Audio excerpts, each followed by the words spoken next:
ચૂંટણી 2022 થરાદમાં લડતો હતો. જીતાજી ગણેશબા આ વિસ્તારનો ચાહે ઠાકોર સમાજ હોય, ચાહે રબારી સમાજ હોય કે અઢારે આલમ હોય, જેટલી આ વિસ્તારમાં ધોનેરાની અંદર ચૂંટણીમાં મહેનત કરતો હતો એટલો ને એટલો થરાદની અંદર મહેનત કરતો હતો.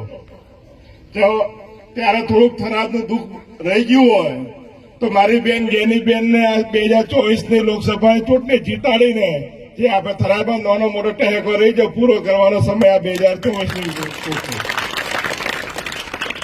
આજે આપણે હવે તડકો છે, પણ એટલે તમને બધી સમાજ વતી ખાતરી આપું છું કે 5મા મહિનામાં જયારે મતગણતરી થશે ત્યારે બનાસકાંઠાની સૌ ગરીબ નાની મોટી સમાજ ઉપર ગેનીબેનને જીતાડીને ભગવાન છોયડો પૂરો પાડશે એવું તમને ખાતરી આપવા માટે આવ્યો. બધું આપણે ગેનીબેનને ઓભળવા છે અને ઠાકોર સમાજ હોય, રબારી સમાજ હોય, બીજી જે નાની નાની સમાજ હોય ઉપસ્થિત છે આપણે વિનંતી કરું. અહીં મારા ભાઈ ઠાકરસિંહ રબારી ઉપસ્થિત છે, રબારી સમાજને વિનંતી કરું છું. આ ઠાકરસિંહ રબારી ઉપર જયારે ખોટા કેસ કરીને પાસા જેવા કાયદામાં જયારે પીરાભાઈ નોખવાની તૈયારી કરી હતી ને તો આ ઠાકરસિંહ રબારીની ઢાલ બનીને આ ગેનીબેન ઠાકોર ઉભી હતી કે જેલમાં નાખ્યું તો મને નાખજો, ઠાકરસિંહ રબારીને નથી નાખવાના. એટલે લડનારી બેન છે. ત્યારે હું તમને કહું છું કે આ ગમે તેવા ચમરબંધી હશે એને જેવી રીતે ચૂંટણી લડવી છે એવી રીતે લડશું આપણે બધા ભેગા થઈને. અને બનાસની બેન ગેનીબેનનું જે સૂત્ર આપ્યું છે એ સૂત્ર સાથે આપણે બધા ભેગા થઈને સાકાર કરવાનું. આખી કોંગ્રેસ પાર્ટી હોય કે અઢારે આલમની હોય, દરેક સમાજ હોય, અહીંયા આટલા તડકે ઉભા છે એનો મતલબ છે કે લાગણી છે. આમ તો તમારે અમારે વહેલું આવવાનું તો 2 કલાક મોડા પડ્યા.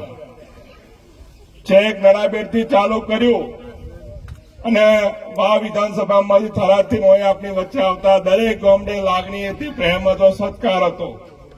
ત્યારે આપ સૌને વિનંતી છે કે જેમ વાત કરી કે 75 વર્ષમાં પહેલી વખત ટિકિટ આપી છે ઠાકોર સમાજને, ત્યારે આ ટિકિટને આબરૂ સાચવજો.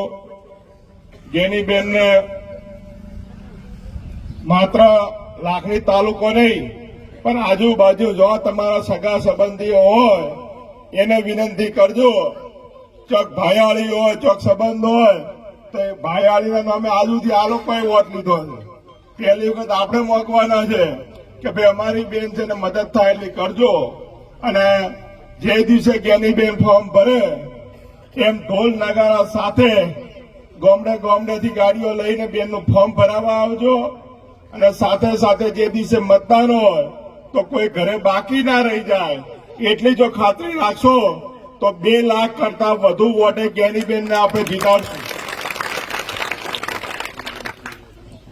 આજે ભાજપ લાખોની વાત કરતા હતા ને હવે ટક્કરમાં આવ્યા અને ચૂંટણી પૂરી થતા હોતી બેનને ગેનીબેનને આપણે 2 લાખ કરતા વધુ વોટે ના જીતા તો આપણી મહેનત ઓછી.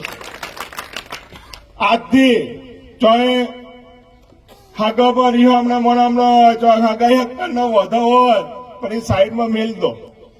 2 મહિના ચોક હક પણ તૂટી ગયો કે રીહને બેઠી હોય તોય મહેરબાની કરીને હાથ દોડ દો કે 2 મહિના પછી આપણે વાદ ઉભો રાખવો તો ઉભો રાખશો, પણ 2 મહિના સુધી આપણે ગેનીબેન માટે કઈ બધા વાદ વિવાદ બધા સાઈડમાં મેલી દેવા.